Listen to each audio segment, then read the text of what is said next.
Well, hello and welcome back, my friends. So I'm doing another video for Anthony's Papercrafts, and I'm using the Christmas foliage again. I just did a watercolor video on with this stamp set, and now I'm using the holly and the poinsettia, which is in that stamp set. And we're just going to do a very easy colored pencil and Gamsol. And so what I'm going to do is we're going to color this in using all of this fine detail as my guide of where I'm going to put my darkers and my shadows, right? So these stamps are just perfect for if you're just kind of a beginner and you're trying to figure out how to shadow and how to shade and where to put things when you're coloring. Just follow what the artist has done on these stamps, and you just seriously can't go wrong. So I'm going to do 3 different reds, and then I've got like 3 or 4 different greens and a bluish green that I'm going to use for the leaves. I like a little bit of bluish green. On the holly, I like my holly just a little bit more brighter. So we're going to do 2 different greens on that with my red berries. So what I'm going to do is I'm going to start out with a more of a plumish purple for my shadowing on the poinsettia, right? So I'm just going to follow along, and this is Prismacolor colored pencils. This one's called purple fonts, or excuse me, dark purple. And I'm just going to shade in where I have my little artist's kind of shading, okay? And I'm putting a good amount of color down just because I want this to slightly spread and blend when I go and use Gamsol with this. Because I do want this to kind of blend together and soften out just a little bit. And honestly, I'm not being too precise. I'm just kind of scribbling it in over all of my little shading spots that are on the stamp. So I'm going to go through and do all of my purple first. Then I'm going to do kind of a mid-range maroonish red and then a little bit of a lighter red. And I'm just going to layer that in there. Again, that's what I kind of like about some of these is that it's they're just a little bit of no-brainers as far as how to color these. Okay, so that's my purple. Now I'm going to go one level down, and I'm going to use Crimson Lake is the name of the pencil. And it's just a little bit more of a kind of a darker red. And I'm going to blend in up against that purple and bring it up and around. I'm just leaving a little bits of where I want that lighter shade of red to go. Because I got one more shade of red. And I'm going to leave the bits that I want to add that lighter red. Again, I'm putting some good pressure down as I'm coloring because I'm trying to put a good amount of color down on the first run. This isn't about beautiful blended shading and elegant. Like, this is just more of that simple, how can I do this kind of technique, okay? And then I leave my white bits is where my lighter red's going to go. But I'm doing most of this darker one up against that purple. All right. Last red. This one is raspberry. And I'm just throwing that in right where I left everything else. And I got a little scratch on there of something, so we'll just sharpen that a little bit. Scratching on my paper. Super easy. And then I'm going to use my Gamsol with the blending stump to blend this down. All right. Okay, for my leaves, I'm going to start with my bluish green, and this one is cobalt turquoise. I'm just going to throw this down my center, pardon me, down my center, little bits around. I'm not going to do all of this because I want more of just the spine of the leaf to have that bluish green. But I'm, again, putting a lot down. I need this to smear out pretty good for me. Okay? I'll just put a little bit down at that base. All right. Next one up against that is going to be my marine green, right up against that bluish green. Same concept that I did for my reds. And the next one is olive green. I'm going to fill in now most of this with the rest of my olive green, leaving just little specks because I always, personal preference, like a little bit of yellow in my leaves. So I have a yellowish green. This is called chartreuse. And now I just kind of go through over the top of all that and then fill in my little leftover white specks. And that is just personal preference of that. I like that little bit of a yellowish green in there. Okay. All right. Before I Gamsol this, we're going to switch over to my holly.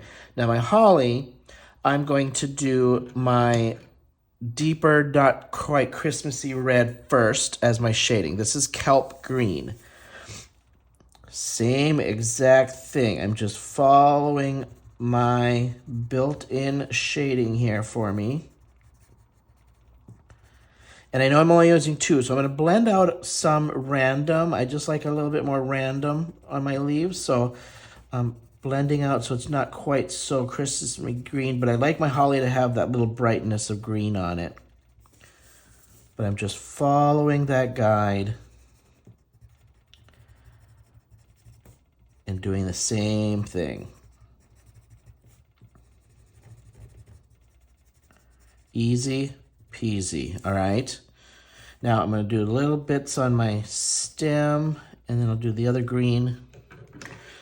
Little bits with my other green here on the stem to blend that down. Now this is my more holly green. This is grass green. That more Christmassy kind of green, right? And I'm just coloring in all of the rest of this with that green.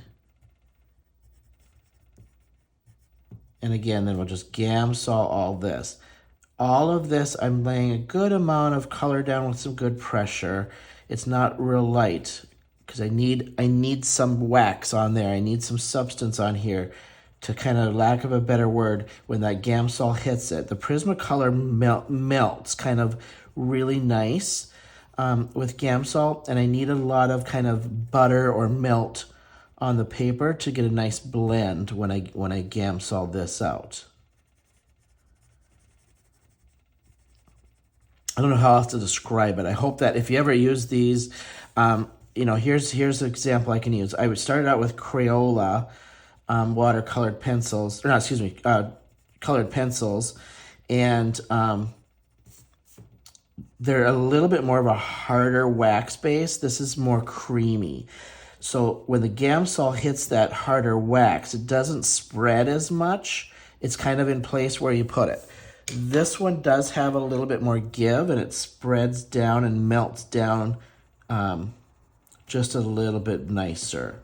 So quality pencils, yes, does make a difference. Can I do this with my Crayola? Absolutely could. Totally could. All right.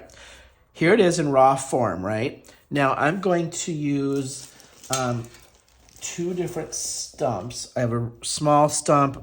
This is a number 1, and then this is a number 3.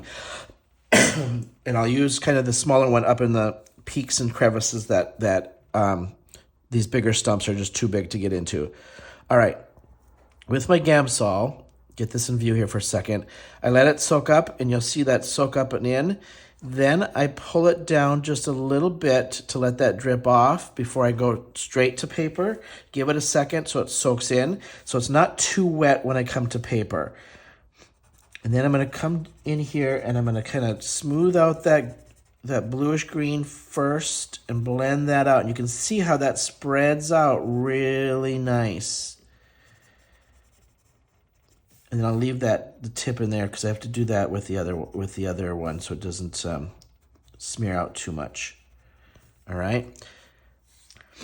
Keep it kind of wet so that you get a good smear. And I'm using the same side or same tip for my greens, and then I'll switch for the reds.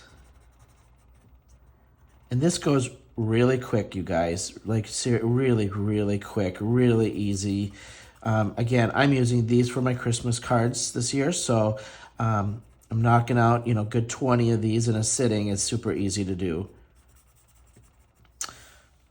All right. And as I'm finishing with my Gamsol, if you are interested, I will put the link for this stamp set on anthonyspapercraft.com. I am a designer for him on his team.